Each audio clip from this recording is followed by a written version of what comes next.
la sesión de hoy, 29 de agosto, del Cuerpo Académico en Desigualdad Social. También bienvenidos a los estudiantes. Estamos aquí híbridos, es decir, algunos estamos en este salón. No sé si ¿será que le puedes mandar a Raimundo también la invitación en el I315? O si no, algunos estamos acá. Entonces, estamos conectados a otros, ¿no? Y les quería yo enseñar la postal mientras, para poderla visualizar, o si no, bueno, simplemente leer el, como los títulos del evento, que también Otón nos hizo el favor. Tenemos un doctorando visitante en filosofía de la Universidad de México, que es el maestro Juan Danister Montoya, con un tema que es reflexiones sobre y desde Colombia, el concepto de paz agónica como problema de nuestro tiempo. Recordamos también a Video Parroquial, también a las 5 tendremos un diálogo más abierto a América Latina, al tema histórico, pero más o menos también centrado en Colombia, también con él, en la biblioteca. Y Ulises Blázquez, con relación entre aumento de enfermedades virales y problemática ambiental, ya que siempre hemos tratado así transversalmente justo los temas de salud, entendida como salud pública, ¿no? Entonces, bueno, creo que, no sé si está Juan, podemos dar inicio, si no... Está cargando, ya me estoy conectando. Ah, ok, está conectado, si hay algún obstáculo vemos. Y vamos empezando, no sé si hay otros avisos mientras que damos al inicio, eventos que que quieran promover, postales, algo que suceda. Prendo el volumen para social. Ah, Gaby, por favor. Hola, hola, buenos días. Pues nada más para compartirles que de manera extraordinaria y dirigida originalmente a un grupo de la carrera de Derecho, una de las maestras de la licenciatura organizó una transmisión en vivo desde Estados Unidos por parte de una académica y periodista que se llama Bárbara Frey, para impartir una charla a estudiantes sobre la influencia de los medios en la percepción pública de las desapariciones en México. Y el día de ayer me comentó que invitó para que acompañara la actividad con los estudiantes al comisionado de búsqueda de aquí del estado. Entonces, si alguien quisiera acompañarnos, vamos a estar en la sala de capacitación empresarial. Nos vamos a encontrar ahí a las 3 de la tarde. Y viene también Efraín Alcara de la Procuraduría de Derechos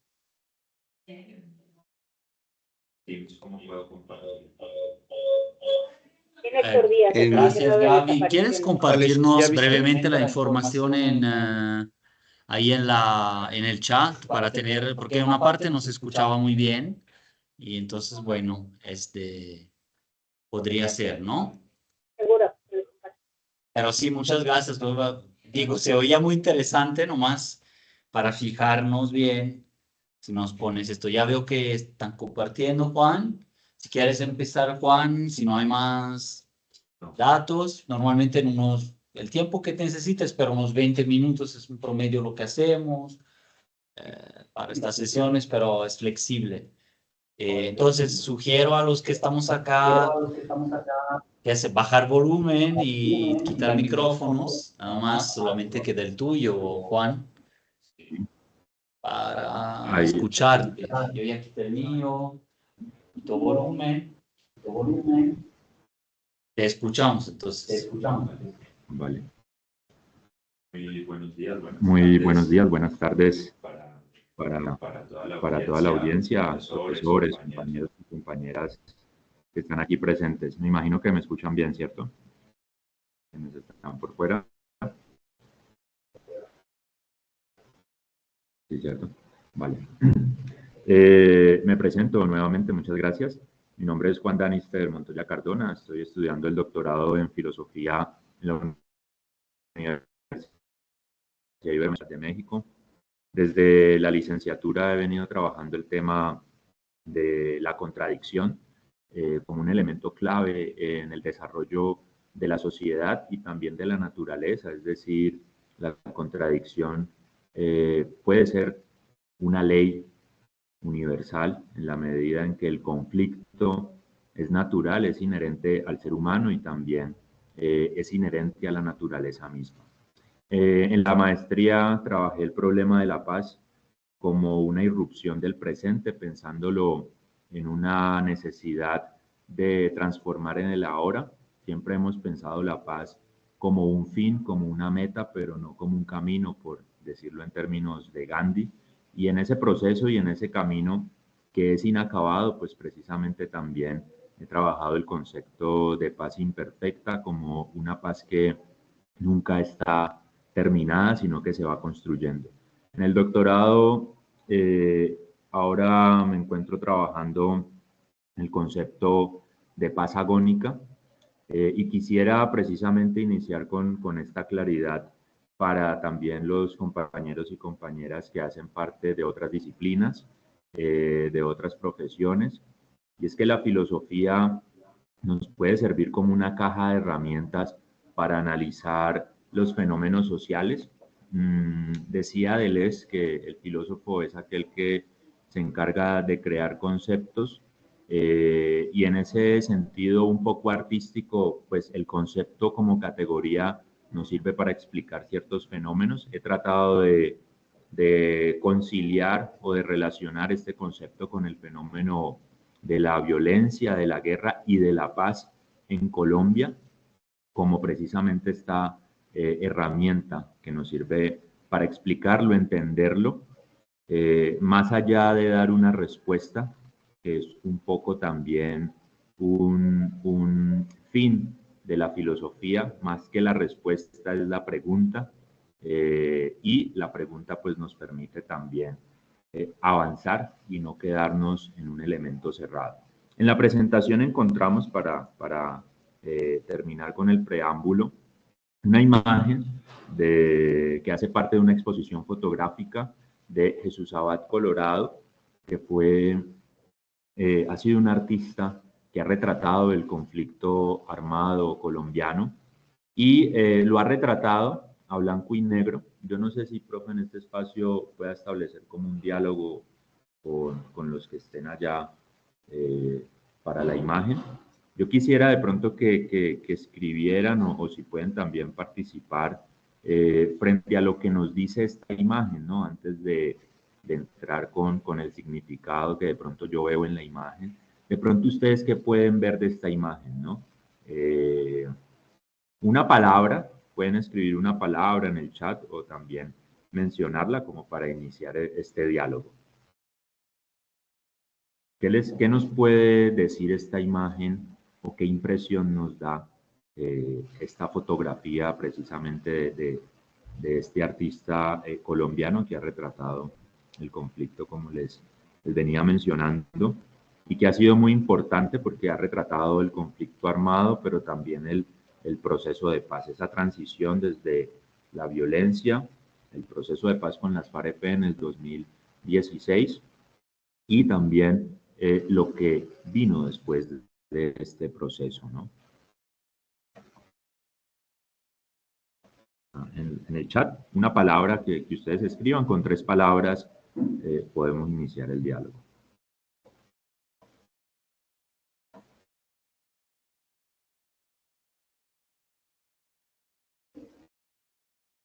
O también podemos prender. Sí, no. En el chat. Bueno, ¿qué dice?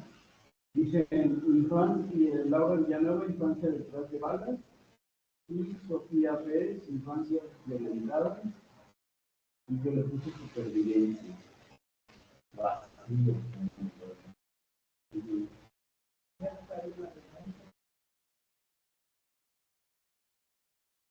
Perfecto. Entonces, con esas palabras que podemos iniciar este diálogo. Decíamos infancia detrás de la violencia.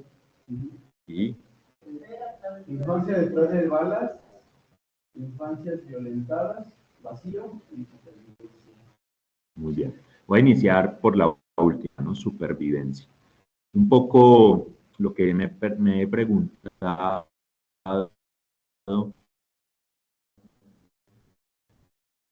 también existenciales, que es un elemento clave en la filosofía, la pregunta por el sentido de la vida, es cómo podemos construir vida en medio del caos,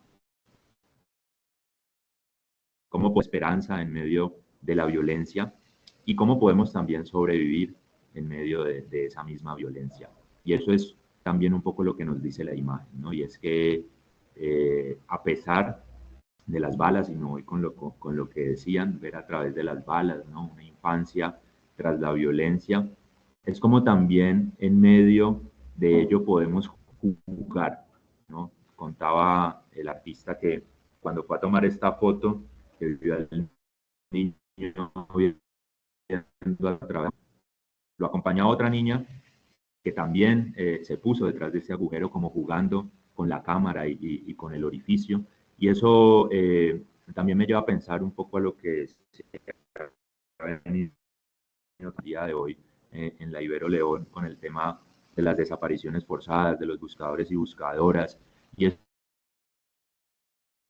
como una percepción trágica, también hay cabida para las risas, hay cabida para una fotografía, hay cabida para un chiste, y lo enlazaba un poco con lo que pasaba en Palestina, a pesar de la violencia tan degradante en todos los sentidos, aún así la gente juega, los niños juegan, se ríen, hacen bromas, y eso da cuenta un poco de ese sentido humano de supervivencia, de sobrevivencia, y también ese impulso de vida que tenemos a pesar de todo ello, ¿no? Entonces la pregunta queda abierta, pero también nos da la posibilidad de pensar la esperanza.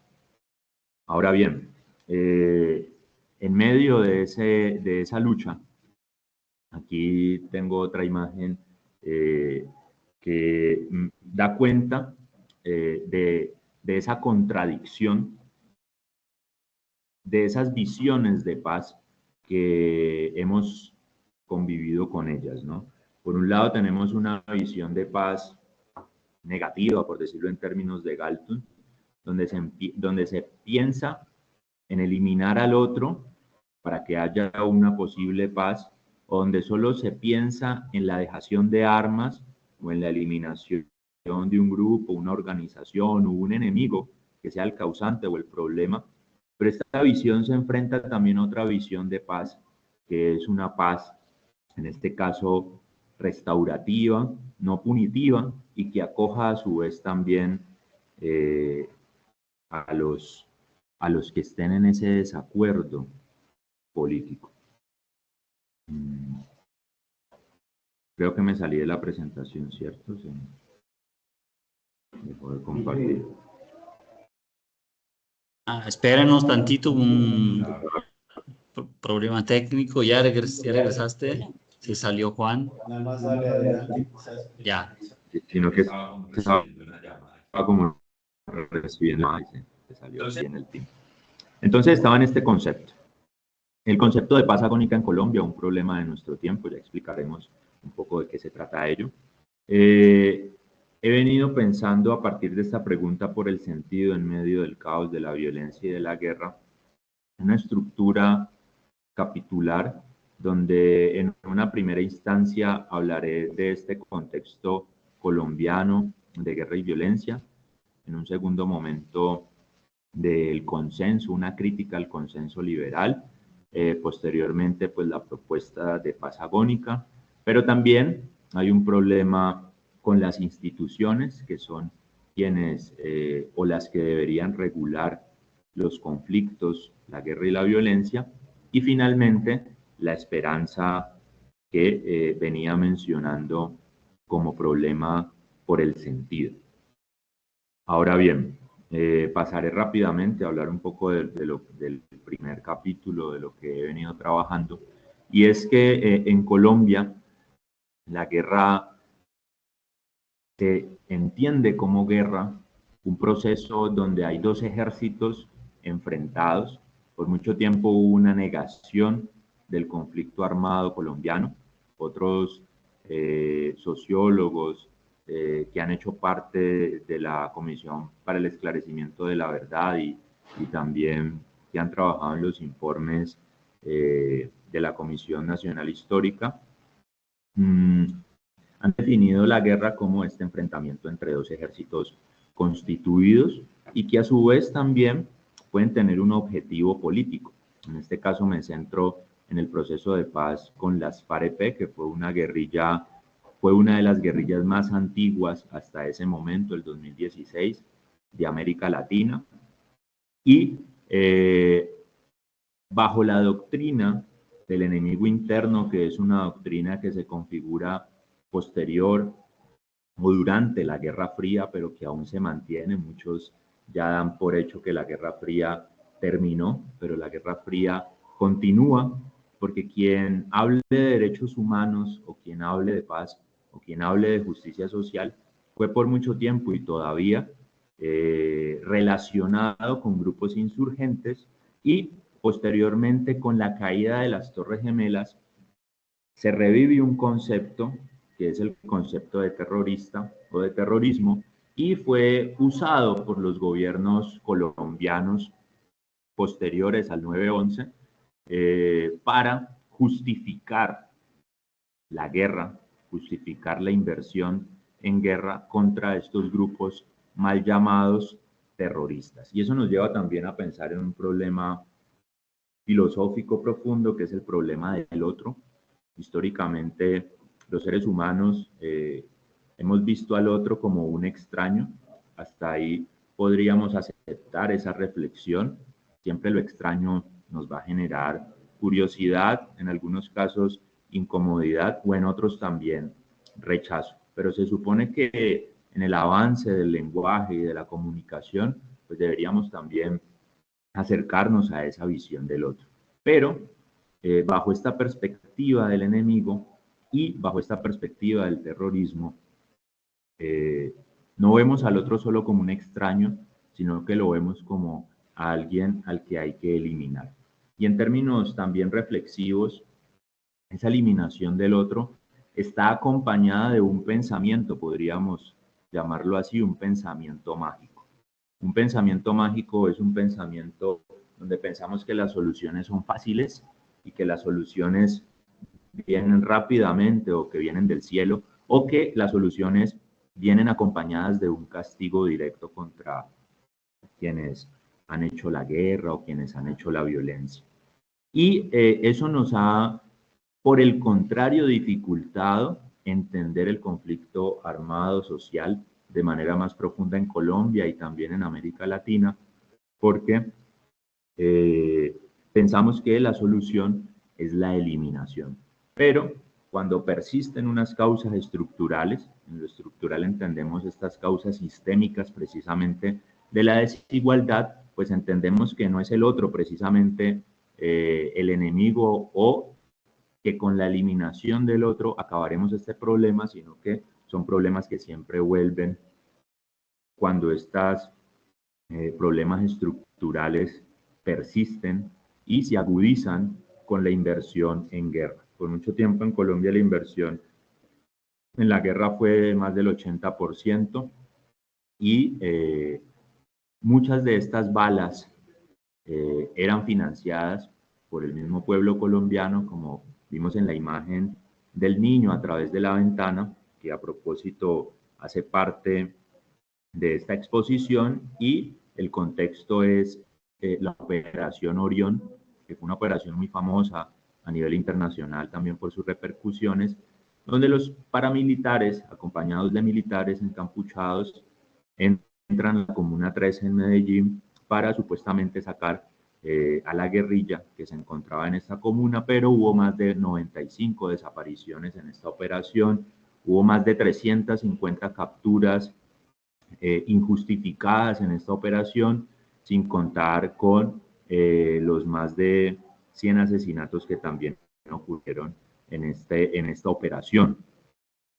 Todo ello bajo la justificación de la eliminación del terrorismo, y que tiene un contexto también en unas políticas internacionales como el Plan Colombia y el Plan Lazo, que se gesta durante el gobierno de Andrés Pastrana, que a propósito también trató de llevar a cabo un proceso de paz, pero que hubo mucha desconfianza por parte de la insurgencia para sentarse a negociar con este gobierno y posteriormente pues esto también recrudeció la violencia.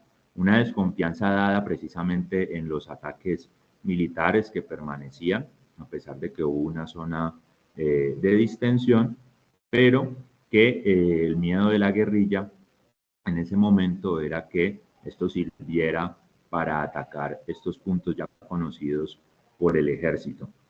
Además de que era un proceso que no estaba acompañado de una amnistía, ni tampoco estaba acompañado de inversión social, que es un poco también la exigencia que ha tenido la insurgencia en Colombia, independientemente de la violencia que también ha cometido, pero que en términos políticos pues significa un avance para esta situación. Entonces, todo ello, y centrándolo un poco más en la concepción del agonismo, aquí hago un paréntesis para explicar estos dos conceptos que a su vez vienen de una filósofa, tomo a una filósofa belga que es Chantal Mouffe. Chantal Mouffe es una filósofa postmarxista.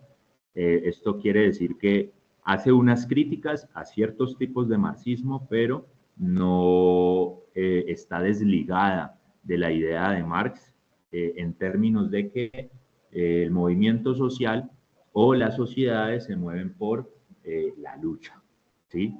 Hoy hay un fuerte debate, podríamos decir que estamos incursionando en un debate con algunos pasólogos, en la medida en que hay pasólogos que niegan la violencia, niegan el conflicto violento y hablan de paces en plural, que es un punto muy importante desde la concepción de Vicent Martínez Guzmán, que es un pasólogo español, ya murió en este siglo, pero que también deja la duda frente a la inserción de la violencia en la sociedad, no como algo externo, sino como algo propio de la condición humana. Entonces, estos pasólogos han negado a la violencia porque hay un argumento en tanto que la violencia ha sido concebida como la partera de la historia, un poco desde también esta idea marxista, y ellos por el contrario hablan de la paz como partera de la historia. Yo también estoy de acuerdo en que la paz ha sido partera de la historia, es decir, la solidaridad ha permitido que como especie humana también continuemos, ¿sí? Y eso es parte de la paz como partera de la historia. Ha habido también inventos tecnológicos y científicos que no necesariamente han sido dados por la guerra, sino también por el amor, como la invención del teléfono, que si ustedes conocen su historia, realmente era porque había una necesidad de comunicarse con, en el caso del inventor, que no fue Graham Bell, como nos han dicho, para comunicarse con su esposa que sufría de reumatismo. Entonces hay acciones de amor que también producen invenciones y que en esa medida es importante, pero tampoco que ha habido violencia y que eso hace parte de una condición humana en la medida en que como seres humanos psicoanalíticamente estamos constituidos por la falta y la falta siempre nos llevará a ciertas pulsiones o búsquedas de suplir esa falta, y en esa búsqueda de suplir esa falta pues a veces somos tan violentos. Cabe decir que mediado también por la cultura determinada por un Estado o un sistema económico en particular. Entonces, volviendo un poco a nuestra reflexión, Chantal Mouffe lo que plantea es que el antagonismo es la lucha contra el otro y la eliminación del otro, es decir, es ver al otro como un enemigo, y eso aplica al caso colombiano, en tanto que por mucho tiempo la doctrina del enemigo interno fue lo que configuró las políticas de seguridad y por tanto el ataque hacia defensores de derechos humanos solo porque eran ideas que estaban opuestas al sistema y a los gobiernos y las vinculaban con la insurgencia y con el terrorismo. Eso significó la justificación de muchos asesinatos. Posteriormente, en el gobierno de Álvaro Uribe Vélez, los falsos positivos, que a propósito, esta semana Petro ha unas declaraciones frente a ese tema. Él decía que estas víctimas no son víctimas del conflicto armado, porque es diferente cuando hay dos ejércitos enfrentados y en medio de ello, pues, también hay víctimas de la población civil. Decía, son víctimas del Estado, porque fueron funcionarios del Estado, con balas del Estado pagadas por el pueblo, donde mataron a jóvenes que simplemente muchos, a veces no, perdón, pero sí muchos tenían ciertas condiciones de salud desfavorables que los hacían vulnerables, otros eran desempleados que fueron engañados con promesas de trabajo. Entonces no fue en medio propiamente de una confrontación que se dio esto, sino que fue directamente el Estado el responsable. Ahí también se abre un debate interesante con el tema de las víctimas del conflicto armado mundial. Entonces, vemos que en Colombia por mucho tiempo ha habido un antagonismo, y eso es un problema como plantea Chantal Mouffe, y la propuesta entonces es pasar a un agonismo político. Aquí vemos a Chantal Mouffe, pues para que también le pongamos cara a la teoría, le pongamos cara al concepto, y ella ha fundamentado también su crítica al liberalismo, ¿sí? Nuestras sociedades están determinadas por un sistema político liberal, sin decir que lo político liberal sea directamente una relación con el sistema capitalista, pero sí implica una relación. Entonces, para ser un poco más breve y concreto, el liberalismo tiene un concepto fundamental que es el consenso, y por mucho tiempo nuestras sociedades pues han estado fundamentadas en consensos. Una constitución política, por ejemplo, es un acuerdo, es un consenso, y la mayoría de nuestros países están fundamentados en constituciones políticas. Y eso también obedece a una tradición que en algún momento fue progresista, como el liberalismo. Por lo menos en Colombia tenemos pues el paradigma de Simón Bolívar y Santander. Simón Bolívar y Santander eran dos liberales, pero con diferencias en lo organizativo, ¿no? Simón Bolívar era centralista en términos de la organización del Estado y Santander era federalista, lo que quiere decir que planteaba unos estados divididos o separados, pero en términos de las libertades individuales, que es un poco por lo que apelaba el liberalismo, pensaban de manera similar. Son hijos de una tradición liberal, ilustrada, pero que posteriormente eso fue generando también ciertas dificultades, porque quienes hacían parte de estos consensos o estos acuerdos, un poco desde la crítica que hace Chantal Mouffe, sobre todo a John Rawls y a Habermas, y es los más aptos. Este concepto de los más aptos para llegar a un acuerdo es un concepto que a su vez también excluye a quienes no se consideran aptos. La teoría desligada de los procesos económicos y sociales puede parecer una teoría aceptable, pero no es realista. Entonces, también apelo por una configuración o una perspectiva realista de la historia y de la paz, en la medida en que los consensos no se dan entre personas racionales o aptas, sino que los consensos deberían darse también entendiendo que ello puede llevar a un desacuerdo. Entonces, abrazar el desacuerdo es una propuesta, aquí me adelanto un poco, de paz agónica, abrazar el desacuerdo. Por mucho tiempo nuestras sociedades no han abrazado el desacuerdo, sino que quien no está con el acuerdo es visto nuevamente como un enemigo. Entonces, en esta crítica al liberalismo, pues pasamos a una crisis del liberalismo, como estamos viendo hoy a nivel mundial, y es que las democracias liberales que se proponen ser pluralistas, pues realmente no son pluralistas, porque no todos pueden hacer parte de este consenso. Entonces, es un avance dentro de las reglas de la democracia. El proceso de paz en Colombia fue un gran avance, pero fue insuficiente en la comprensión del desacuerdo y de lo que emergió después.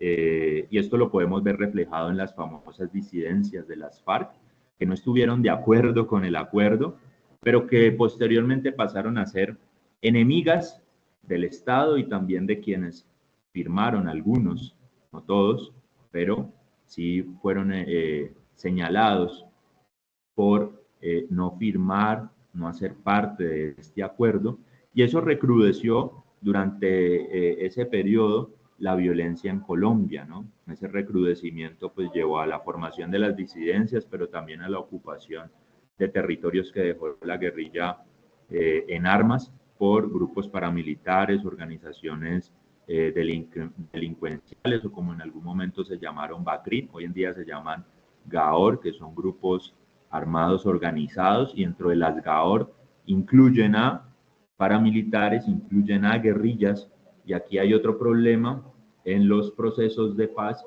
y es la diferenciación de los actores. Los medios de comunicación siempre nos han dicho que la violencia es la misma, que violencia es violencia y que hay que rechazar la violencia por todos los medios, ¿no? Pero paradójicamente el rechazo de la violencia sin entender las causas de esa violencia genera más violencia. Y esa es la crítica al consenso liberal que ha venido haciendo Chantal Mouffe y que yo he retomado para el caso colombiano. Y ahí encontramos precisamente parte de esa crisis del liberalismo. Entonces, pasar a un agonismo, y aquí hago otro paréntesis para explicar este concepto, del antagonismo es la guerra contra el otro, que no quiere decir que no exista, y ahí está la parte realista y también materialista de esta concepción de paz, y es que sí hay posiciones adversas, sí hay oposición y siempre la va a haber. Nunca nadie y nunca vamos a estar contentos con un acuerdo, por decirlo así, ni vamos a estar todos de acuerdo, y en esa medida siempre va a haber oposición. En el antagonismo hay oposición y hay una discusión con Smith que tiene Chantal Mouffe, y es en la medida en que para Smith siempre va a haber un enemigo. Chantal Mouffe quiere avanzar en esa concepción del enemigo para hablar de adversario. Entonces, no es eliminar la oposición, sino que es incluirla, pero dentro de otra categoría que no nos permita verlo como alguien que hay que eliminar, porque al eliminarlo entonces va a acabar el problema, sino que nos permita ver que el otro puede tener posiciones opuestas, pero no por eso hay que matarlo. Entonces, puede ser un adversario, mas no mi enemigo.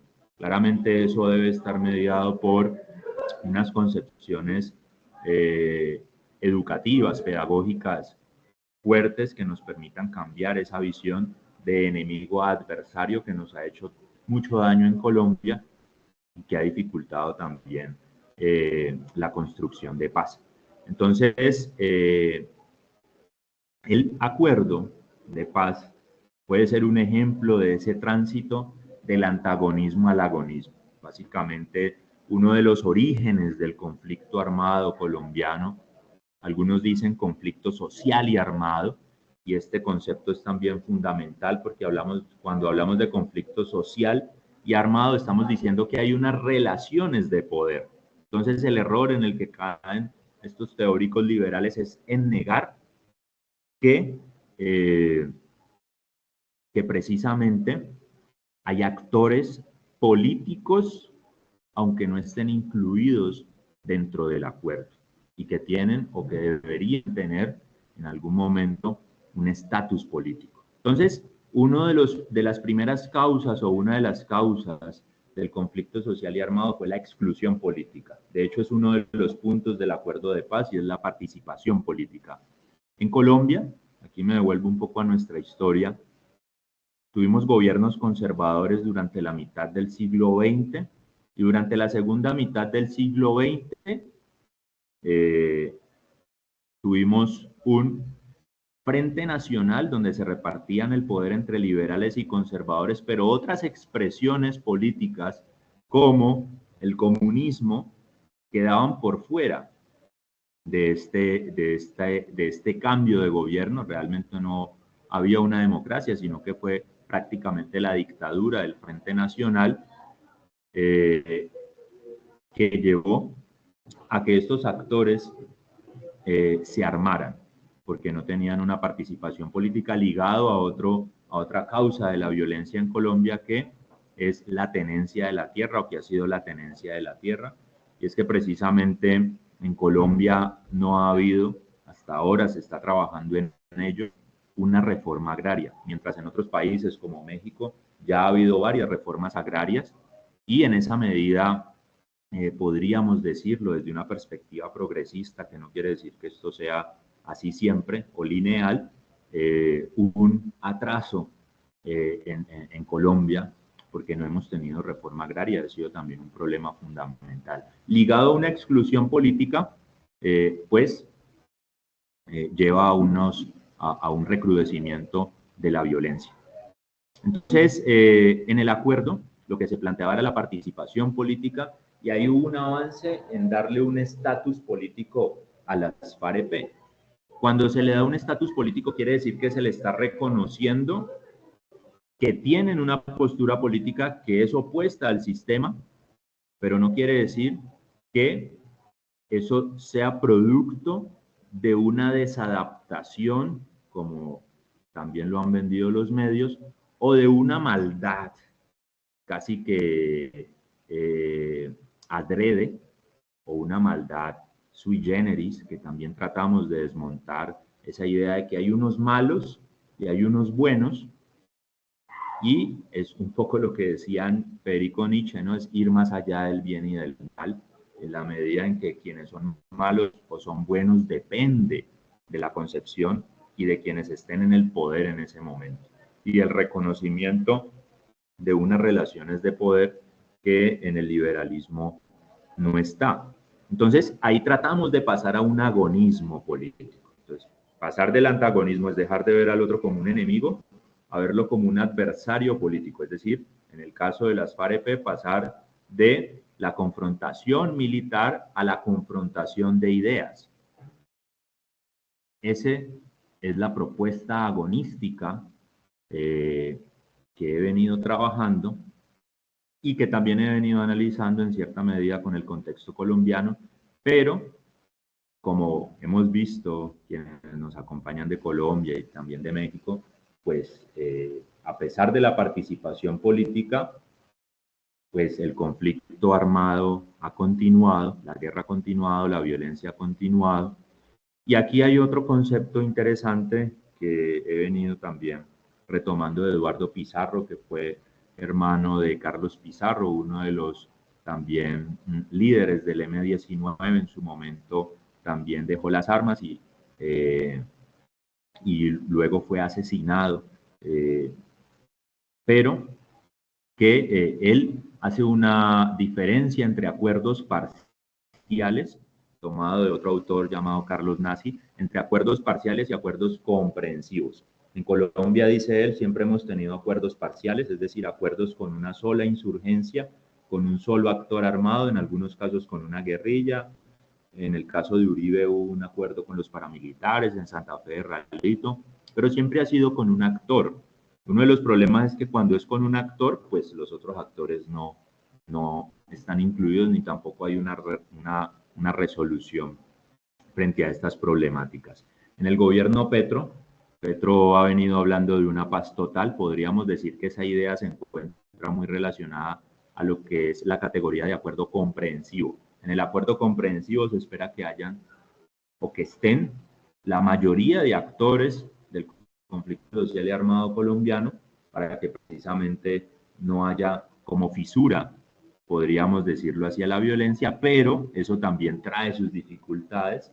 En Colombia tenemos un dicho y es: el que mucho abarca, poco aprieta, y es que tratar de de hacerlo con todos al mismo tiempo, ¿no? Este proceso, pues también trae estas dificultades de tiempo, de espacio, de voluntad política, de intereses también, y sobre todo de la diferenciación de los mismos actores, porque el tratamiento para las insurgencias en términos de estatus políticos, pues no es el mismo que para los paramilitares que han trabajado para el Estado, o que son la mano oscura del Estado, y que a su vez, pues no tienen una concepción política propia, sino que es la concepción del Estado, donde no muchas veces tienen un programa, sino que simplemente son sicarios o mercenarios pagados, sin querer decir que no tengan un derecho a una negociación, solo que hay una diferenciación en su estatus político, pero sí un reconocimiento de que igual esto puede darse, de que igual la violencia puede continuar. Y cómo trabajamos en medio de la violencia, ¿no? Cómo excluimos a los violentos y simplemente actuamos de manera guerrerista, porque no sino también cómo podemos transformarlo. Entonces, fue una propuesta de paz agónica. Aquí he puesto, por ejemplo, la imagen de la pregunta. En Colombia tuvimos un plebiscito. Ustedes me dicen, profe, si me estoy demorando mucho. 2 minutos para hablar. Vale, perfecto. Entonces, perfecto. Nosotros tuvimos un plebiscito para refrendar la paz. Era una encrucijada en la que se encontraba el expresidente en ese momento, Santos, para darle una legitimidad al acuerdo. Curiosamente, ganó el no, es decir, votaron no a esta pregunta. ¿Apoya usted el acuerdo final para la terminación del conflicto y la construcción de una paz estable y duradera?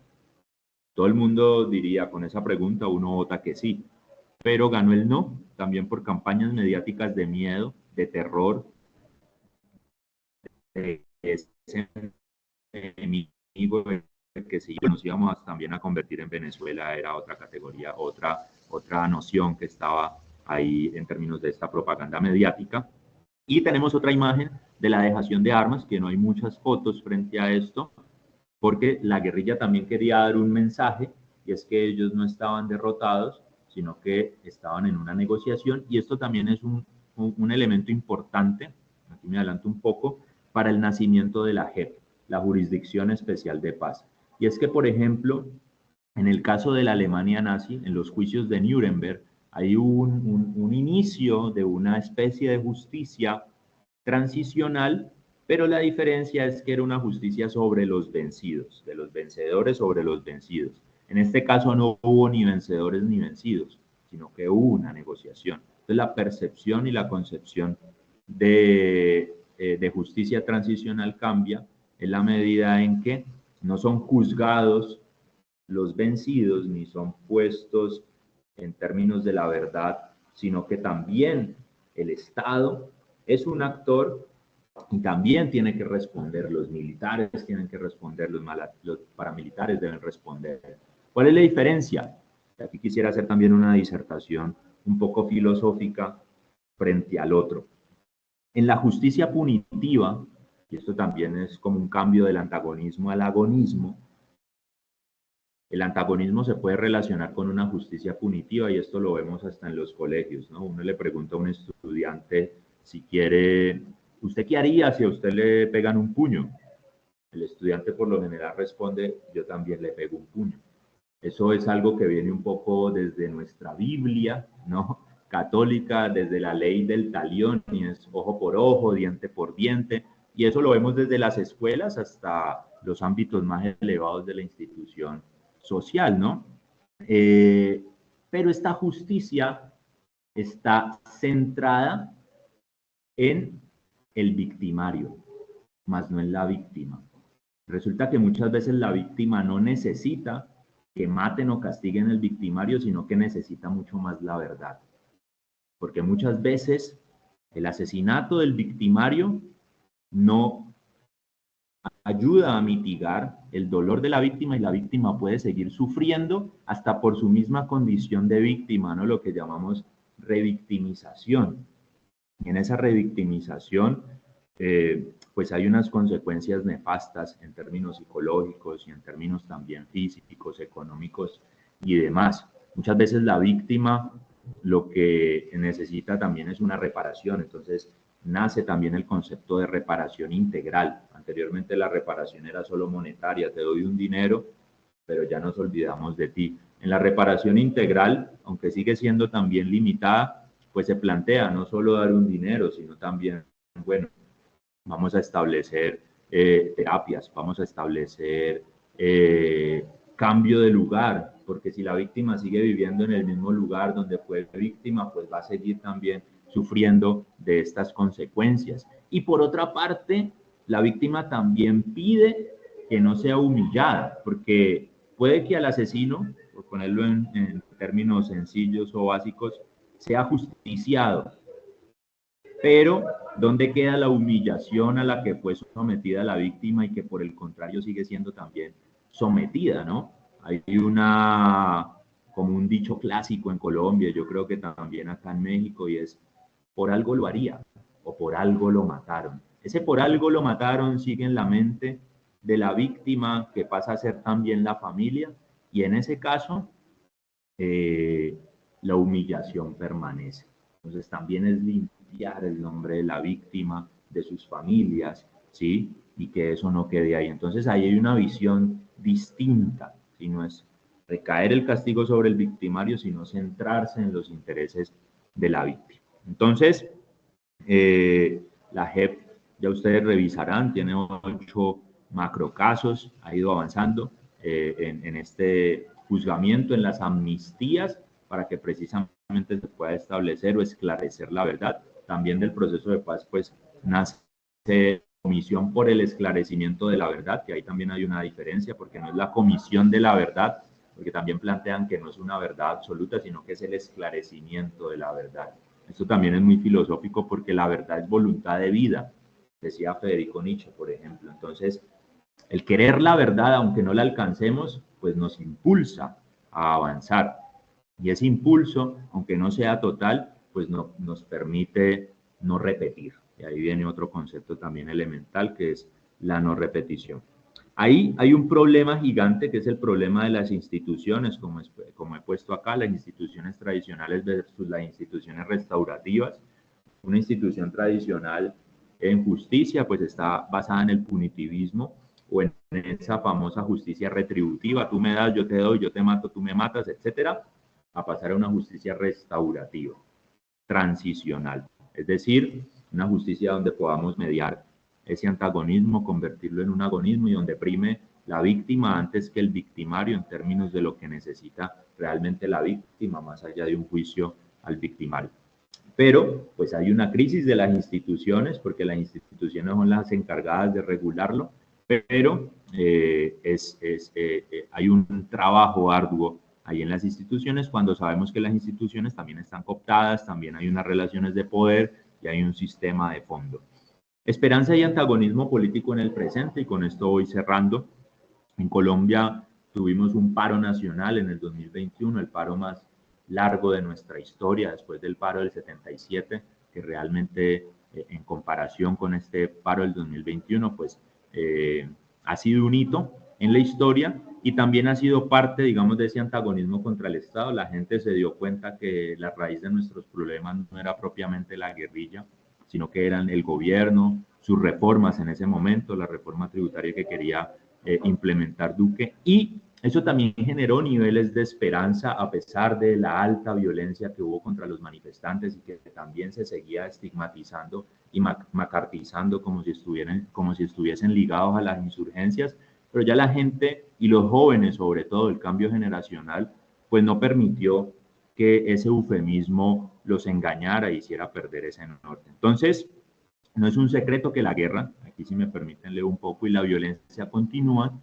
Sin embargo, diferentes sectores de la sociedad colombiana luchan por una paz que se oponga a los marcos del consenso y de la exclusión desde una perspectiva desligada del universalismo racional. ¿Esto qué quiere decir?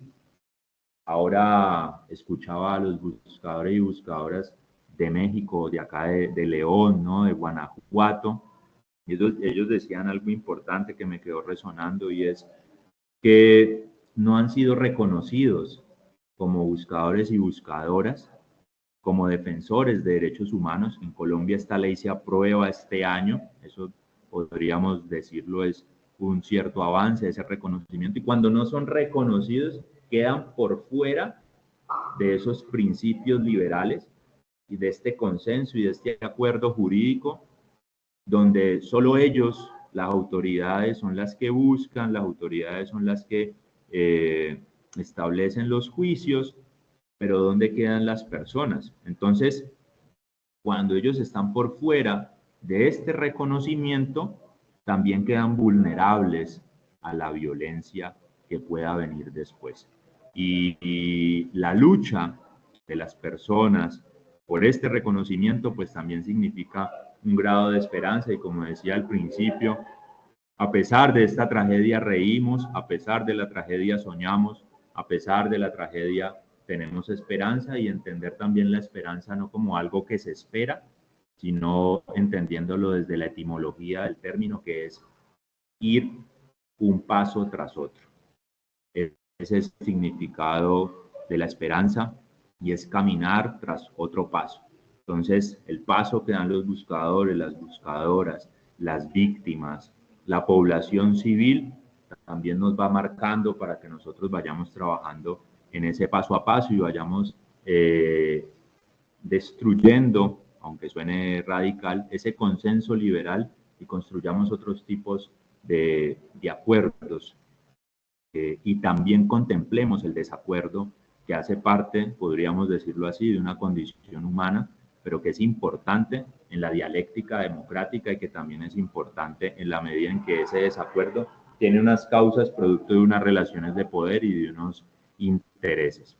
Ahí cierro entonces con esta imagen, una madre que lleva a su hijo, como ustedes ven, en condición de discapacidad, y lo carga, lleva la bandera de Colombia, y a pesar de todos los problemas que pueda tener ella para salir a manifestarse, pues decide igual también salir a manifestarse por la paz de Colombia, en este caso por la transformación y por el rechazo a una reforma tributaria en medio de una pandemia que era producto del consenso de los más aptos, y donde los que éramos desadaptados no teníamos derecho a opinar, pero que la gente en las calles y en oposición logró transformar y revertir esta propuesta.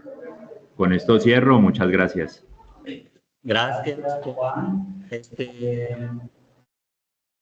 Voy recibiendo, si tienen, vamos escuchando si hay alguna consideración de quienes están conectados o de quién está aquí. De mi parte, la verdad son muchas cosas, no da tanto tiempo, tenemos 10 minutitos, ya está aquí Ulises con su grupo también, bienvenidos, bienvenidas, que los vamos a escuchar, pero antes yo puse aquí una pregunta de mi parte o algo, entre las muchas que podríamos realmente entiendo, entonces eso de lo antagónico, construcción de un enemigo, su destrucción, y lo agónico, ¿no? En el sentido de la posibilidad de incluir, incluyendo también a los que no dieron su consentimiento, no consentimiento, su consenso a un acuerdo de paz, a un tipo de vida, a un tipo de inclusión política en ese momento. Pero se quedan todavía de alguna manera fuera del consenso del acuerdo de paz y de eso, pero que no nos concibamos como antagónicos, porque eso tiene toda esa implicación de generar violencia, entiendo así. La pregunta es si estoy entendiendo bien. Considerarlo agónico significa todavía una posibilidad de paz y de inclusión, no aniquilación pues, del otro, del enemigo. Y por otro lado, entonces la pregunta es cómo caminar con esperanza, o sea, paso a paso, de todos modos, hacia por lo menos una reducción de la violencia. No sé qué tipo de inclusión, más allá de la dialéctica y conceptual de la paz agónica, de la paz amplia, comprensiva, se puede tener para estos sectores, teniendo en cuenta, y aquí va la segunda parte de la pregunta, o sea, cómo poder caminar. Entonces, si ellos todavía dicen, no, yo el acuerdo de paz no lo firmo, me voy, sigo en armas. Para el caso mexicano no hay grupos así, casi, que sí hay, en Oaxaca, o sea, el ARP, sí. Bueno, pues no es así, el ZLN, pero no mantiene el conflicto armado, ¿no? Pero sí, digamos, sí, también hay otros. Pero más bien, aquí serían el referente, serían los grupos que se ha intentado hacer el discurso de la justicia transicional, de cómo, con qué grupos negociaría el Estado, si fueran los grupos criminales, o sea, los cárteles y así. Ahí sí son, efectivamente, como tú dices, desadaptados, malos, desviados, y en el discurso oficial, y el enemigo, es decir, alguien que hay que aniquilar más que estar negociando o incluirlos en el consenso. Así, todavía yo creo que prevalece, una parte de ese discurso ha cambiado, o al menos de inicio era la intención del gobierno, pero se mantiene todavía, yo digo, el concepto de implícito en los militares, en otros sectores, de que ese es el enemigo y que hay que, ¿no? Aunque bueno, en parte podríamos analizarlo, ¿no? De cómo era antes y ahora, al menos en la narrativa.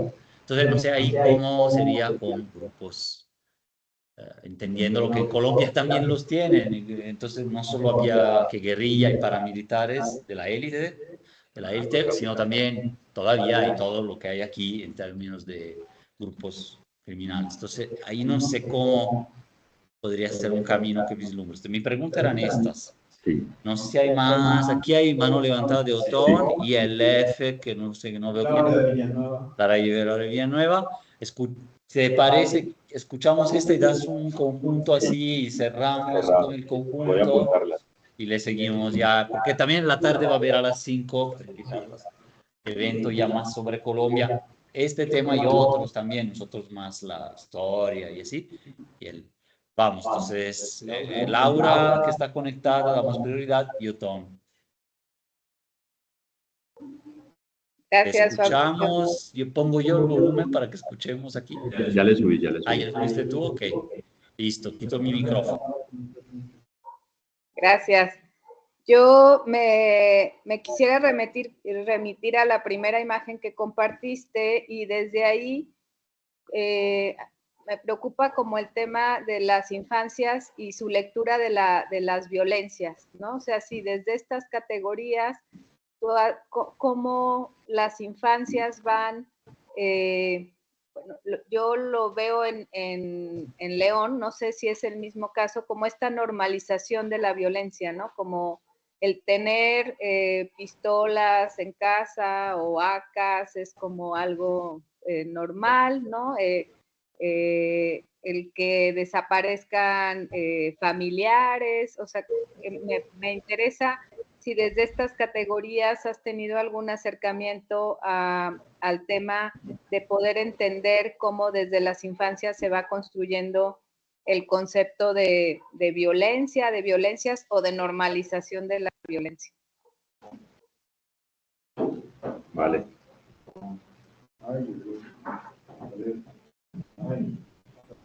¿Puedo? Sí. Es que le cerré porque estaba contestando mensaje. Hola, bueno, para que me escuchen todos, este es un proceso, bueno, en construcción del doctorado de Juan.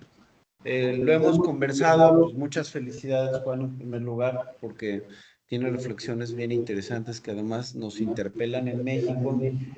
Compartí por ahí un libro que es interesantísimo, que es Memoria de Medellín, Memorias de una guerra urbana, donde mencionan pues, cuáles fueron las características del conflicto.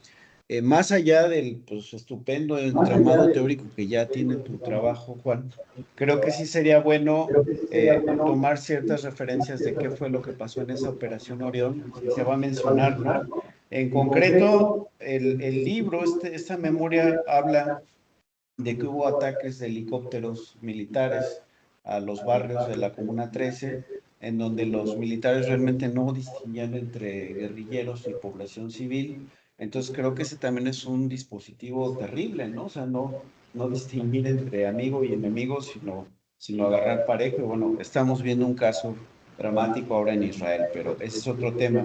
Y algo que han mencionado muchos sociólogos, historiadores colombianos, es cómo se formaron esas comunas en Medellín, ¿no? Y creo que ese es un eje que también atraviesa tu investigación, porque ellos refieren mucho al tema de la migración del campo a la ciudad Y es como una cadena, ¿no? Derivado, migran del campo a la ciudad debido a que en Colombia no hubo reforma agraria, se mantuvo una desigualdad terrible, entonces la violencia de la que ellos huían en el campo es la violencia que encuentran en los barrios periféricos de las ciudades, que creo que también es un fenómeno muy latinoamericano.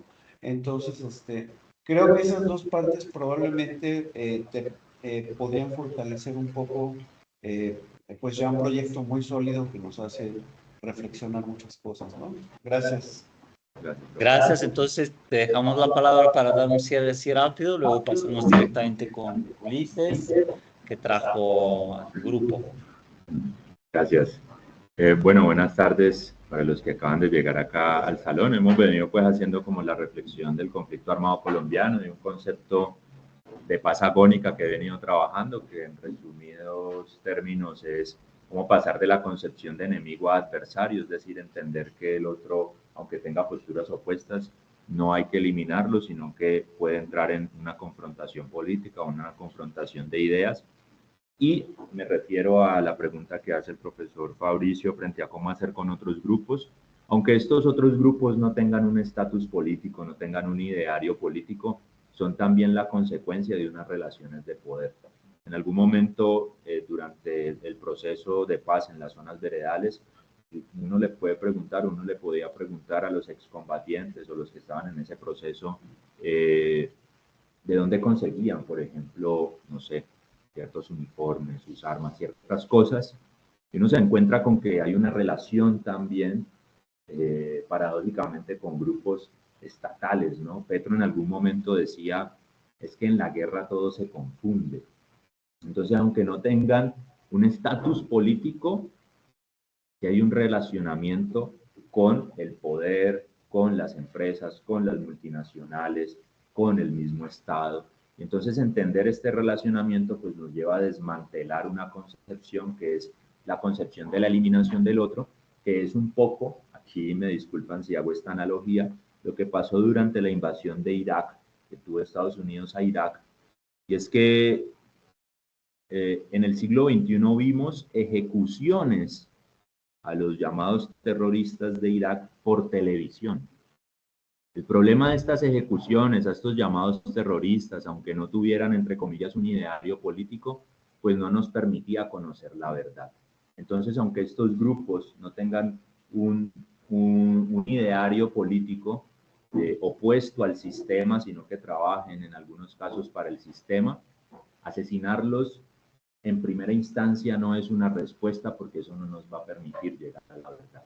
Entonces, básicamente, en la negociación, o por lo menos en la Jurisdicción Especial de Paz, la JEP en Colombia, pues lo que se proponía era el esclarecimiento, que ellos dieran sus declaraciones y que también tuvieran ciertas amnistías, y ahí ya en lo jurídico hay unas diferenciaciones entre delito conexo, delito no conexo. El delito conexo es un delito que está conexo a lo político, ¿no? Entonces, por ejemplo, por mucho tiempo los medios de comunicación decían, no, es que las FARC es narcotraficante, pero las FARC decían, no, es que nosotros cobrábamos un impuesto de guerra para podernos mantener. Entonces, es un delito, pero es un delito conexo a un fin político. Los que no son conexos, pues tienen otras formas de ser juzgados, pero no quiere decir entonces que sea una pena total o que sea una muerte, porque si matamos al autor, pues no sabemos qué pasó. Entonces ahí está la importancia en términos de la diferenciación, porque también, y eso lo hemos visto, por ejemplo, en el caso de los militares, pero también de grupos narcotraficantes, el Estado muchas veces lo que hace es ajusticiarlos, ¿no?, en combate, porque también tienen miedo de que se encuentre esa relación de poder entre narco y Estado.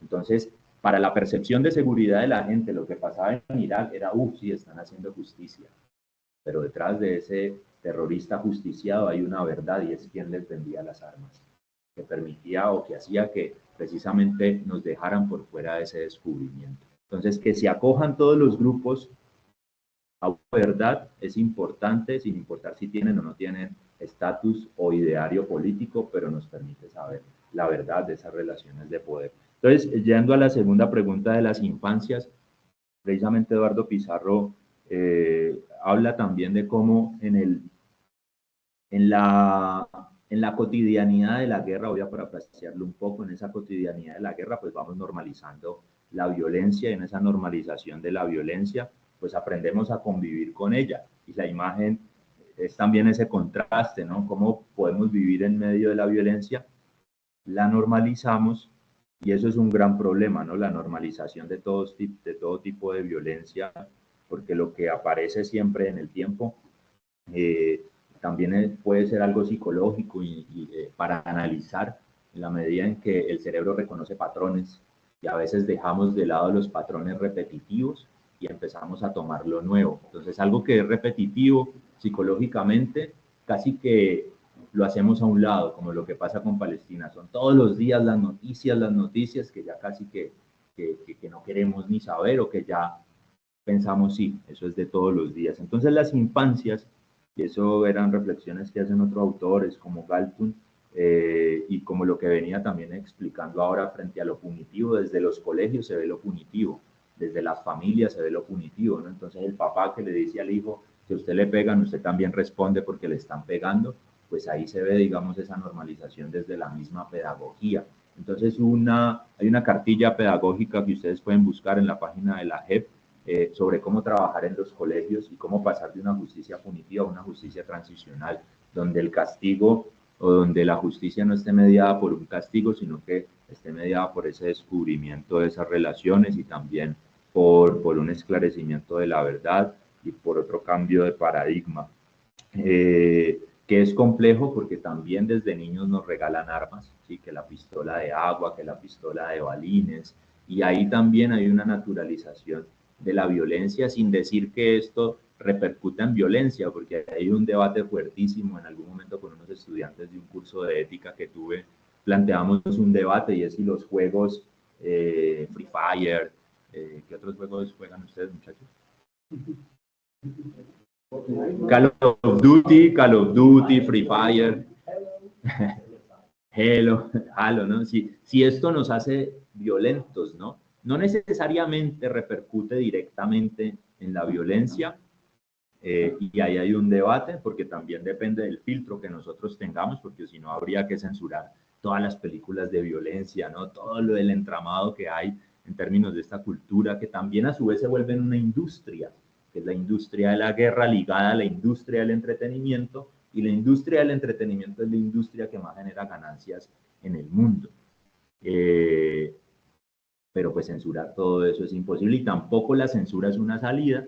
Yo no sé si ustedes han visto un capítulo de Black Mirror, qué pena si hago muchas referencias, pero en este capítulo la madre trataba de censurarle a la niña todos los actos de violencia, pero cuando hay una censura total, luego tú tampoco vas a poder reconocer qué es violencia y qué no es violencia, ni tampoco te vas a poder defender frente a ello, ¿no? Entonces, la censura no es tampoco la clave, ¿sí? Pero habría que mirar entonces cómo podemos diferenciar esas violencias, cómo podemos reconocerlas antes que censurar y dejarlo de ver, es cómo podemos transformarlo, ¿no? Que igual la pregunta queda abierta. El profe hablaba de las memorias de la guerra urbana en Medellín, de cómo no había diferenciación entre amigo y enemigo. Eso es clave, y yo creo que eso también ha pasado acá en México, ¿no? Y en otros lugares, como también por rendir resultados, ¿sí? Muchos militares, ustedes saben, son condecorados por número de bajas, y en esa competencia, pues, cometen crímenes, ¿no? Por tener unas vacaciones. En Colombia hay una consigna, y es, yo no quiero ser un falso positivo para darle vacaciones a un tombo malparido.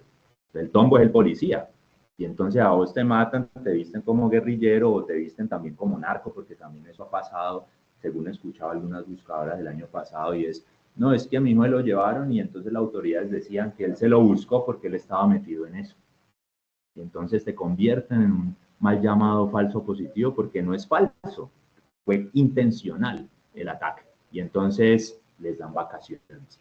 Y ahí, digamos, hay un gran problema, porque no hay una diferenciación, y por eso también es importante diferenciar los actores, sus idearios, pero también las relaciones de poder que hay de fondo. Y por último, pues, ¿cómo se forman las ciudades? Pues precisamente en Colombia primero fue un país totalmente agrario, pero a partir de los años 70 empieza a convertirse en un país un poco más urbano en la medida de las oportunidades que hay en la ciudad, sin decir que no haya campesinos. También hay una lucha por el reconocimiento del campesinado.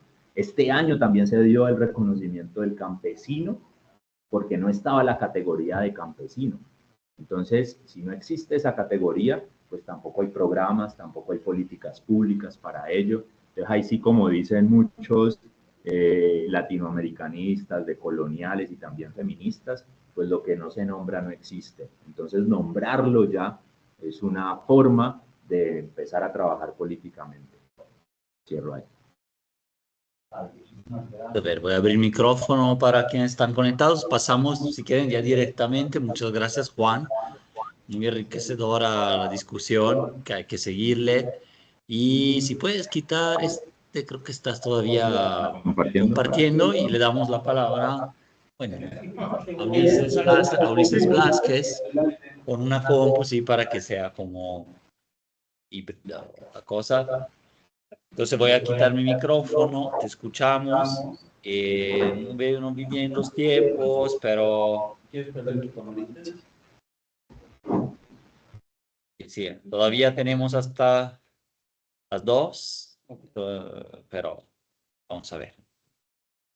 Hola, bueno, pues sí, efectivamente me gusta ser el catastrofista del grupo. No, bueno, un poco les platico. Para el año 2025 tengo el interés de entrar a un concurso que auspicia la Fundación Mafre, que por primera vez va a relacionar los temas de salud pública con temas sociales. En mi caso, me interesa mucho retomar el tema de México porque seguramente están observando que cada vez tenemos en muchas regiones más temas de dengue, es decir, la R0, es decir, la tasa reproductiva, prácticamente está llegando por primera vez a un número que solo en escenarios catastróficos en los libros de epidemiología se ve, que es el número 100. Es decir, prácticamente en todo el país hay dengue, salvo 2 estados, que es Chihuahua y Ciudad de México, que son condiciones geográficas que no lo permiten, y un estado que no lo podemos saber, que es Tlaxcala, que entra ahí en un debate entre los epidemiólogos de si es porque hay un error a la hora de tomar la información o si es un elemento más bien que realmente no permite o no se permite encontrar con un tema geográfico.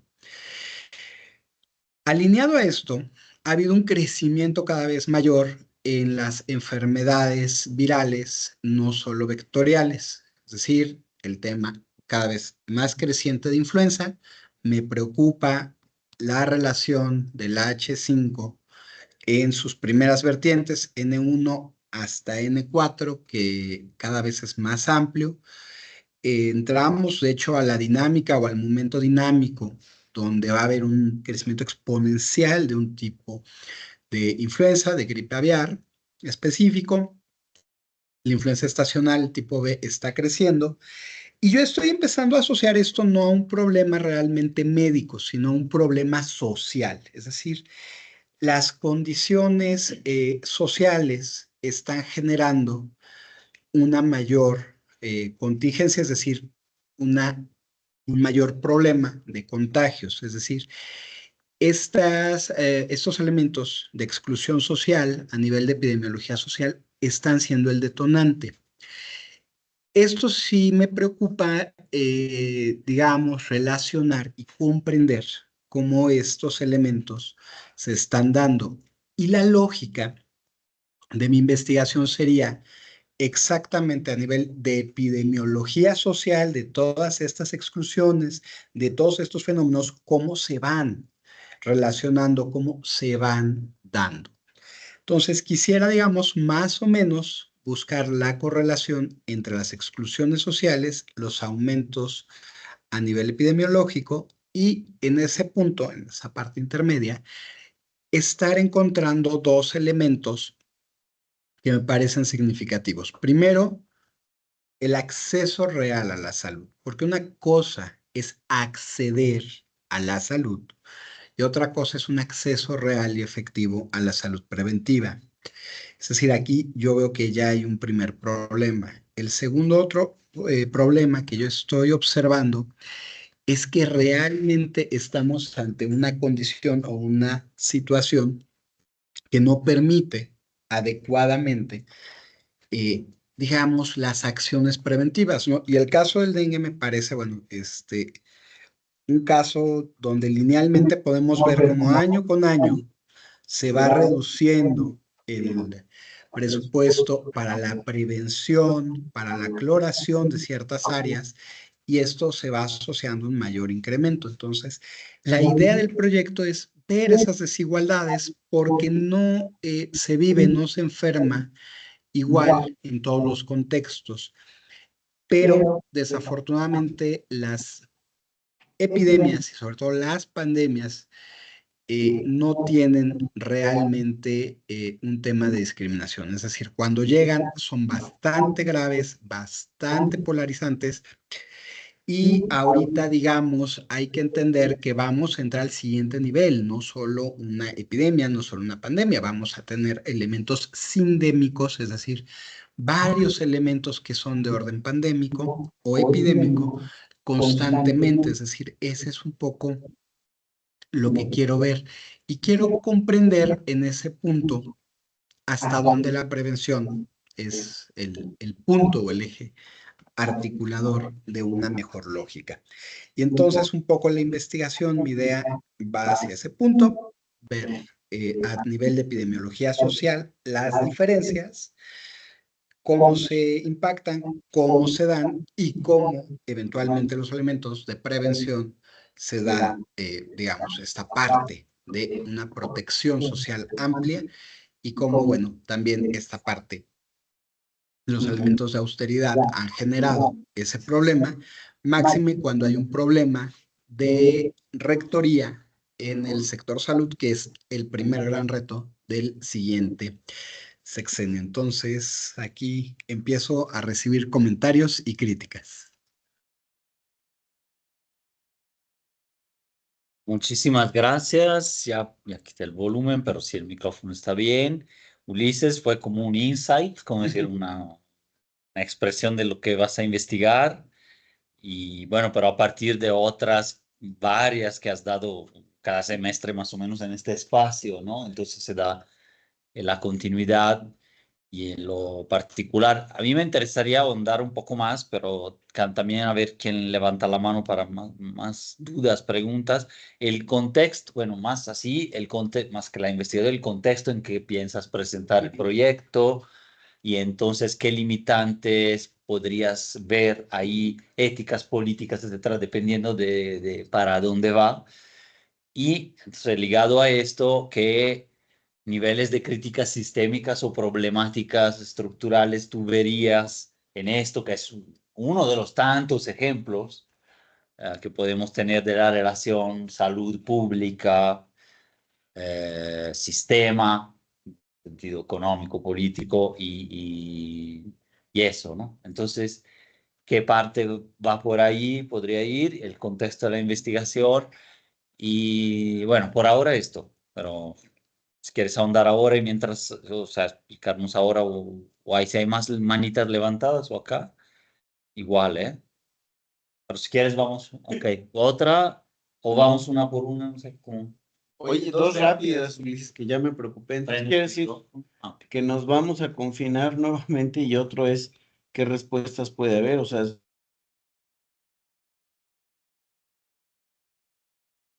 Empezamos con estas dos, vas con tu micrófono y ya. Bueno, no va a haber confinamiento. Las medidas de protección o de contingencia en este caso, no sería el tema. Hay una explosión ahorita sí de las vacunas. Me parece, por ejemplo, en el caso del dengue, que yo creo que pronto sí nos vamos a tener que vacunar todos, y digo pronto relativamente entre un año, 2 años, de las 4 variantes de dengue, que nada más de una vez digo, no es que no se pueda enfermar ninguna persona, es decir, sí te puede dar dengue, incluso te puede dar en las fases graves y agudas de la enfermedad. Solo en teoría, insisto, es teoría porque no se ha aplicado la vacuna en los grupos poblacionales abiertos, reduciría un poco la mortalidad. Pero insisto, es teóricamente porque han sido vacunas de fase de emergencia. No son vacunas aplicadas todavía. ¿Cuál es el contexto? Yo elegiría 5 ciudades. Quiero elegir la ciudad de León, Guanajuato, por razones normales, porque aquí vivo, porque para variar un poco, León. Ciudad de México es la otra, no tiene nada que ver que haya vivido por ahí, pero hay condiciones de desigualdad muy peculiares. Y bueno, a partir de ahí ya estaría retomando 2 zonas metropolitanas que yo le veo un tema interesante. Una sería Morelia, la zona de Morelia, que me parece con un incremento muy particular, con temas incluso hasta de cierta violencia, donde el sistema de salud está totalmente desmantelado, es un estado que las áreas preventivas hace mucho tiempo no están funcionando, el derecho a la salud ya hace rato que prácticamente ahí no se ejerce. La otra zona metropolitana que me está llamando mucho la atención es la de Nuevo León, porque sí pensamos en Nuevo León, este estado sí bien grandote, sí con mucho dinero, pero con una exclusión también muy, muy grande, donde realmente hay una forma de enfermar para la zona de Garza, digamos, la zona rica, la zona más grande, pero otra totalmente diferente que es San Nicolás, que está pegado. Y entonces ahí sí veo que, digamos, estas dos visiones, los que más tienen contra quien menos tiene, va a chocar, más que incluso que León, que aquí, por ejemplo, se vería mucho en la zona de las joyas, pero las joyas precisamente el trabajo que ha hecho Auge, me parece que ha ayudado mucho a la prevención. Entonces, curiosamente, creo que aquí en León el trabajo de las USS sí está reduciendo la parte de desigualdad y eso también quiero verlo como está esa incidencia social, porque me parece que sí es importante. Sí, hay una incidencia de las USS y es una hipótesis muy importante de mi investigación.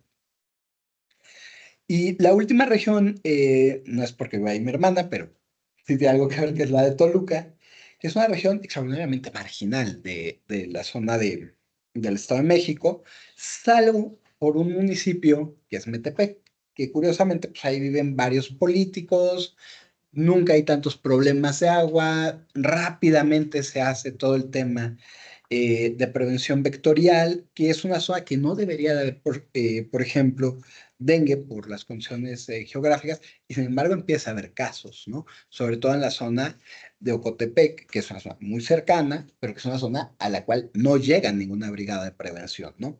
Toda se queda en Metepec. Lerma, dependiendo del tipo de privada, del tipo de pago que se le haga al municipio, se da esto. Entonces, la idea sería ver en estos 5 grandes municipios, en estas 5 regiones, las diferencias. Y mi hipótesis central es que a mayor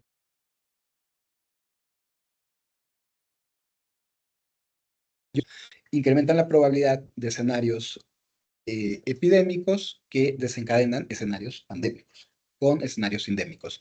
Y me parece un poco que este ejercicio también visibilizaría el gran problema de la austeridad en salud, ¿no? Y pues prácticamente vamos a hablarlo así, 10 años de desvíos significativos en los sistemas de salud estatales y municipales, es decir, que no se actuó durante una década y la salud, digamos, no se mide en sexenios, se mide en quinquenios, en décadas, y así, secuencialmente cada 5 años, ¿no? Entonces, me parece que esta primera década, hablaríamos de, guardando la proporción y no la lógica del político que lo dijo, de una década realmente perdida en México, donde ya no hubo medicamentos, donde se quitaron normas oficiales, donde hubo muchísimos desvíos de recursos, y que me parece que si bien el COVID fue una alerta amarilla y no tuvo los niveles que pudo haber desarrollado en México, es decir, hablamos de 800 a 900 mil muertes, pudieron haber sido tranquilamente entre 1,5 millones y 1,600,000 muertes, ¿no? Nada más por el tamaño de población que somos, por la forma en que se dio el avance. Entonces, por ahí estaría pensando un poco eso. Pero sí, no crean que mañana vamos a estar ya con cubrebocas encerrados. No. Insisto, las medidas no van por allá. Muchísimas gracias. Una segunda parte posible, a reservas de que quieran intervenir y aquí también en línea. Bueno, voy a anunciar quién quiere anotarse de los del cuerpo académico, claro, solamente para sumar sesiones que en algún momento vamos a hacer un corte para la asistencia y la revalidación como un curso de formación se puede hacer. Ahora en este momento escribiendo en el chat el nombre completo, pero la segunda parte que quizás quedó era qué tipo de intereses podrías pensar, una hipótesis oculta, que se vayan a tocar con el tipo de estudio relacionando desigualdad y si piensas desigualdades en plural, o sea, no solo relacionarlo monovariable, por así decirlo, que Gini, ¿no? Que el índice de desigualdad de ingresos, sino que otros, ¿no? Pero bueno, ¿y qué intereses piensas que se podrían tocar ahí en este tema? Esa era la segunda parte de la mía. No sé si hay más. Veo que no hay manitas aquí. Una ahí. Ah, pues ahora de una vez. Sí. Abres tu micrófono. Sí, pues precisamente recordaba que el 25 de agosto en Colombia se conmemora como el Día del Salubrista por el asesinato de Héctor Abad, que fue el que llevó el concepto de salud pública a Colombia y también causó mucho revuelo porque pensamos que la salud es como individual, pero no pensamos que también hay un medio que nos afecta. Y bueno, en esa medida, pues mi pregunta va orientada hacia cómo nosotros podemos hacer un medio, a pesar como de todas estas dificultades de la pobreza económicas, un medio más saludable. Y hay un debate, por ejemplo, en Colombia con el exministro de Salud, porque él plantea que la OMS habla de la salud como un estado de bienestar total y él dice que eso no es posible porque pues hay contingencias, la vejez no es una enfermedad, pero también es como una manera de quitar la responsabilidad del Estado y dejarlo todo como al individuo. Entonces, si te enfermas, tienes que asumirlo de manera estoica, es decir, aceptarlo o verlo desde otra perspectiva. Entonces ya se va como un ámbito un poco más psicológico y ahí me causa, digamos, problema porque, por ejemplo, en Colombia, y ya voy como a lo concreto de lo que quería preguntar, hubo discriminación durante la pandemia. Entonces, casi que era como la película La Purga, ¿no? Los que tenían, pues, tenían todo su súper, pues, y tenían, pero los que no, estaban por fuera, y si salía, pues, era juzgado. Muchos policías, digamos, mataron a personas porque salían en medio del confinamiento, ¿no? Pero tenían que salir a trabajar, ¿no? Y demás cosas. Entonces, ¿cómo evitar también esa discriminación en una segunda posible epidemia o pandemia? Empiezo con la de Héctor Abad, porque fíjate que para mí Abad es uno de los mejores críticos y si realmente hay que pasar de una salud individual a una salud colectiva. Eh, la, el primer interés oculto que yo vería aquí tendría que ver primero en el Estado y en el segundo en la industria farmacéutica. México, y bueno, yo creo que no solo México, sino muchos países, sabemos, digamos, cómo la industria farmacéutica prácticamente es una industria muy buena, muy rentable. Es decir, el estar enfermos, el estarnos enfermando, desde el punto de vista individual es pues, un gran negocio, ¿no? Deja bastante dinero.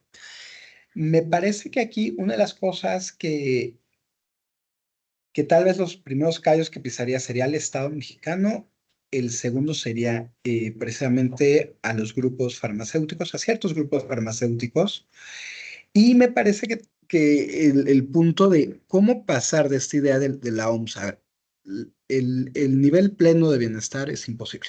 O sea, no, nunca vamos a llegar. El bienestar tiene muchísimas aristas. La idea realmente, y que ahí sí siempre se lo criticaré a la OMS, a la OPS, ellos en el 70 hablaban en alma ata de salud para todos. Y bajo esta idea de que es mi persona, o sea, si yo me cuido, sí, pero si yo solo puedo comprarme crankies en lugar de poder comer bien, voy a desarrollar una enfermedad a la larga, ¿no? Si yo me es más accesible comprarme una coca que un vaso de agua, me voy a enfermar. Y ese es el gran problema. ¿Quiénes se están enfermando más? ¿Quiénes menos tienen?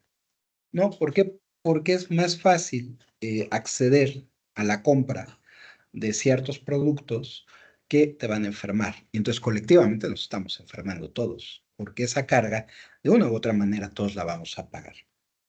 Entonces, un estado pleno de bienestar, sí, se podría, pero no va a ser del total, ¿no? ¿Por qué?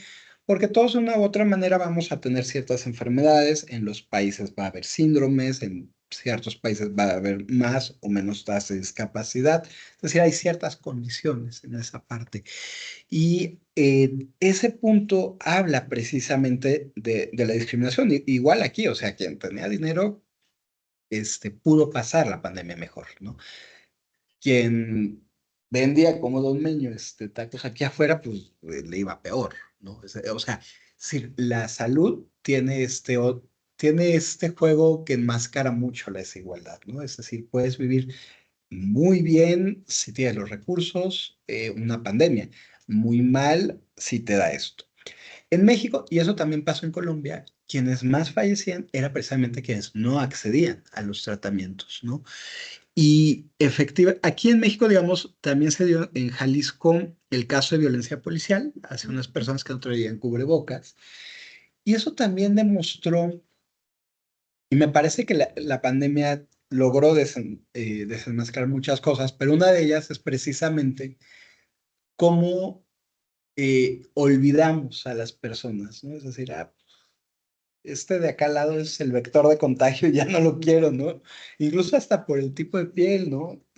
No sé si a alguno le tocó durante pandemia, pero si alguien tosía en el súper, o sea, quítate, te echo Lysol, te echo cloro. Ya no fueras personal de salud, ¿no? Porque pues te bañaban de cloro, te veían como el que ibas a llevar la enfermedad. Eso de querer romantizar al personal de salud durante todo ese proceso, que era una explotación muy grande, decir, son los héroes y era, sí, bueno, eres el héroe de estas 48 horas, regresa a tu casa, báñate y duerme 3 horas y regresa, y cuando te enfermabas, pues que te veían así como, quémenlo, quémenlo, ¿no? O sea, no, qué lástima, quémalo, ¿no? O sea, era terrible, ¿no? Digamos, todos los países fue terrible. Y esencialmente también eso fue una discriminación, ¿no? O sea, tu acceso a los recursos, los hospitales, el personal de salud. Me parece que en realidad el gran problema de la pandemia es que además acentuó esas diferencias sociales, ¿no? Y bajo esta idea de la seguridad, bajo esta idea otra vez de lo que se tiene que hacer, el enemigo era el virus, pero si al enemigo no lo vuelves una cara, una persona, y aquí quién era el que salía, el irresponsable que estaba cuidando a otras personas en el hospital. Es decir, era una forma sistemática de discriminación y un poco lo que yo quiero llegar es, no hay que llegar a ese tipo de enfermedades, no hay que llegar eh, a un punto donde la salud sea la base de nuevas formas de discriminación y de encubrir la muerte eh, por desigualdades, la muerte, digamos, bajo una lógica de lo individual. Adelante. No, pues si quieres, pero para, solo para saber si hay vemos que hay una mano levantada, Roberto Ángel Redondo. Si quieres, te Sí, escuchamos. nada más como a compensar o apoyar rapidísimo. Siento que también no solo es cuestión de, como decían, de dar una cara al virus, sino que también creo que afectó mucho la cultura. porque no solo era del estrato social que no se querían inyectar, sino por cultura. Había gente, y conozco gente de mucho poder adquisitivo que no se la quería poner porque decía, de eso no sirve, o te están inyectando agua, o te están inyectando un microchip, o sea, incluso en estratos sociales altos. Entonces no era simplemente solo por el estrato social en el que te encuentras, sino la cultura que hay bajo este techo de cristal, por llamarlo de alguna manera. Entonces, creo que el foco también muy importante es la cultura, que no se ha impartido correctamente a lo largo de toda la historia mexicana, esta parte, este, y hablo solo de la cultura mexicana porque desconozco de la otra parte, la colombiana, pero desgraciadamente aquí en México no está esa cultura bien sistematizada desde pequeño, sino que es de, ay, no te vacunes, eso no sirve, o mil cosas. Pues muchas gracias. No sé si quieres, como si de bote pronto algo ahí. Curiosamente, aquí esta pandemia también, la desinformación fue bien interesante, ¿no? Porque en general ya en Estados Unidos venía creciendo esta idea de no te vacunes, no te vacunes. En América Latina empezaba en varios países y sí, digamos aquí eso sí no tuvo estratos, ¿eh? El tema de la vacunación es todo un debate. Curiosamente, ahorita lo estoy viviendo como papá, es a nivel familiar, el debate de si vacunar o no vacunar a mi hijo. Y sí me he encontrado mucho eso. Los invito ahora en noviembre. Una alumna del doctorado está haciendo precisamente un trabajo específico sobre los mitos atrás de la vacunación. Incluso en Colombia tuvieron un tema interesante con la vacuna del VPH durante un tiempo, sobre el mismo debate, ¿no? Con la del VPH. Las mujeres. Sí. Y de hecho fue, pero no sé, fue como una epidemia psicológica, que las vacunaban y se desmayaban, o se enfermaban, o sufrían ataques epilépticos, pero luego se vio que era también como psicológico. Curiosamente se hizo toda una, precisamente todo un amarillismo, todo un elemento, precisamente de eso, y también eran como que las condiciones para el proceso de vacunación no eran como las más idóneas, ¿no? Las que eran con mucho tiempo al sol, entiendo como que hubo elementos psicológicos y también... Iban a los colegios, entonces claro, pues todas las niñas y lo y Sí, entonces era como, no sé, cómo llamarlo en términos psicológicos, pero sí se reproducía el mismo comportamiento. sí, histeria, un elemento de histeria colectiva, exactamente. Entonces sí se dio. Vamos, si quieres con la de... La siguiente que sería, yo creo que ya con esto, con la lista cerramos, porque ya estamos fuera, digamos, más o menos de las 2 horas. Entonces, adelante, Larisa, si es comentario o si es para Ulises o alguien más y cerramos. Gracias. Nada más es un comentario muy rápido, como tratando de completar el panorama que planteó, me parece que fue Roberto, sobre la cuestión cultural. Creo que para dar algunos elementos que completen ese mosaico y que no usemos a lo mejor un elemento, un concepto que es un poco ambiguo como la cultura de las personas, me gustaría dar algunos elementos más que propiciaron este tipo de comportamientos, ¿no? En primer lugar, creo que sí debemos hablar de que a nivel en México y en realidad es a nivel mundial, sí ha habido un adelgazamiento de los programas académicos y de la calidad de la educación en México y en todos los países. Entonces yo hablaba, por ejemplo, con mi familia política, con mi esposo, con mi misma familia, de que con lo que yo aprendí en el bachillerato, literalmente mis clases de biología me ayudaron a entender las noticias y lo que sucedía con la pandemia, ¿no? A lo mejor no a un nivel experto, pero por algo se llama educación básica, porque es el paquete básico que todo ser humano, todo mexicano debe de tener para enfrentarse al mundo, ¿no? Entonces, a mí se me hace muy curioso cuando mis alumnos me dicen, Larissa, ¿y para qué me va a servir? Clásico meme, pregunta de meme. Nos deberían de enseñar sobre inteligencia emocional, sobre educación financiera, ¿para qué me va a servir el trinomio cuadrado perfecto? Bueno, es que el trinomio cuadrado perfecto y las matemáticas que hiciste hasta la prepa forman tu cerebro para el pensamiento complejo y abstracto, porque tus clases de biología de tercer semestre de bachillerato te permiten entender que es un virus, que es una bacteria, y puedes ver las noticias de una mejor manera. Entonces, realmente creo que en primer lugar ha habido un adelgazamiento. Yo he trabajado en la educación privada y en la educación pública y es realmente un mito que la educación privada es mejor. Es un mito. Creo que las carencias de nivel se ven en los dos ambientes educativos. Eso por una parte. También creo que vivimos el impacto pues de este neoliberalismo que ha permeado en todo, ¿no? Y que ensalza esta cultura de la meritocracia, del hombre que se hace a sí mismo. Margaret Thatcher lo decía, no hay, ¿cómo lo decía? No hay colectividades, hay individuos, algo así decía. Entonces, realmente, pues sí creo que no nos damos cuenta de que nadie nos salvamos solos y a nivel social vivimos en una burbuja muy individualista, entonces no nos damos cuenta de que hay procesos como las pandemias, como las cuestiones económicas, o sea, muchas cosas que requieren de soluciones sociales, no individuales, ¿no? Entonces por eso es muy fácil decir, es que una persona tiene problemas de peso porque se la ha de pasar comiendo sabritas. Pero, ¿qué sucede si en su comunidad no llega agua potable, si en su escuela no hay un bebedero? O sea, ya son cuestiones a nivel macro y social que nos están atendiendo. Y sí creo también como un tercer elemento que podría como completar para no dejar tan ambiguo esto de la cultura, sí hubo definitivamente una instrumentalización de la pandemia en México y en todo el mundo y para eso este libro ya lo he citado y se los recomiendo porque es una deliciosidad.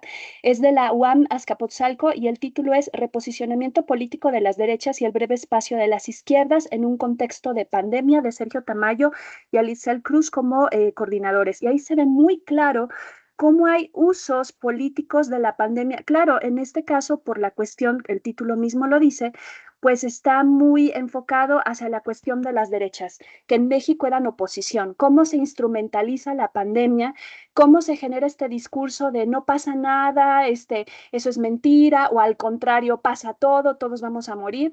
Y creo que muchos grupos, muchas personas fueron víctimas de esa instrumentalización horrible, ¿no? Debe de haber un infierno para las personas que provocaron todo ese tipo de fake news y que las redes sociales también tuvieron un impacto. Pero bueno, nada más son unas ideas.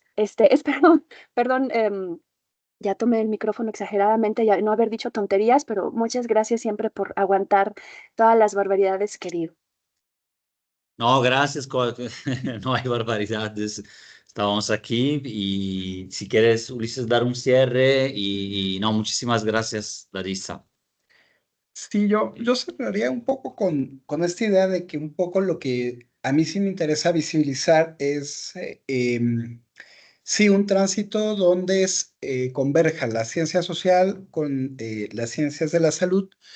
Y yo sí apelo mucho a que se puede encontrar, digamos, en la salud colectiva y también los principios de salud pública, elementos para comprender y para entender mejor los perfiles epidemiológicos de nuestro país y sobre todo para encontrar estas herramientas que tienen que venir, yo insisto siempre desde la reflexión, desde la academia, en hacer programas y políticas que tengan una incidencia para mejorarlo y no dejarlo nada más exclusivamente en manos del Estado, ¿no? También como esta otra parte, y es un poco hacia dónde va esta primera idea de investigación. Bueno, ahorita sí, para cerrar la sesión, gracias, Juan, Ulises. La exposición va a estar grabada, entonces se puede recuperar contenidos y a todos y todas, entonces nos vemos en la siguiente, ahí vamos a mandar mensajes, creo que volvemos al horario normal, que es de 10 a 12 como cuerpo seminario del cuerpo académico. Y nada, un abrazo, gracias, bye. Gracias. Ay. Se verá, entonces. La llevo a la oficina. Exacto.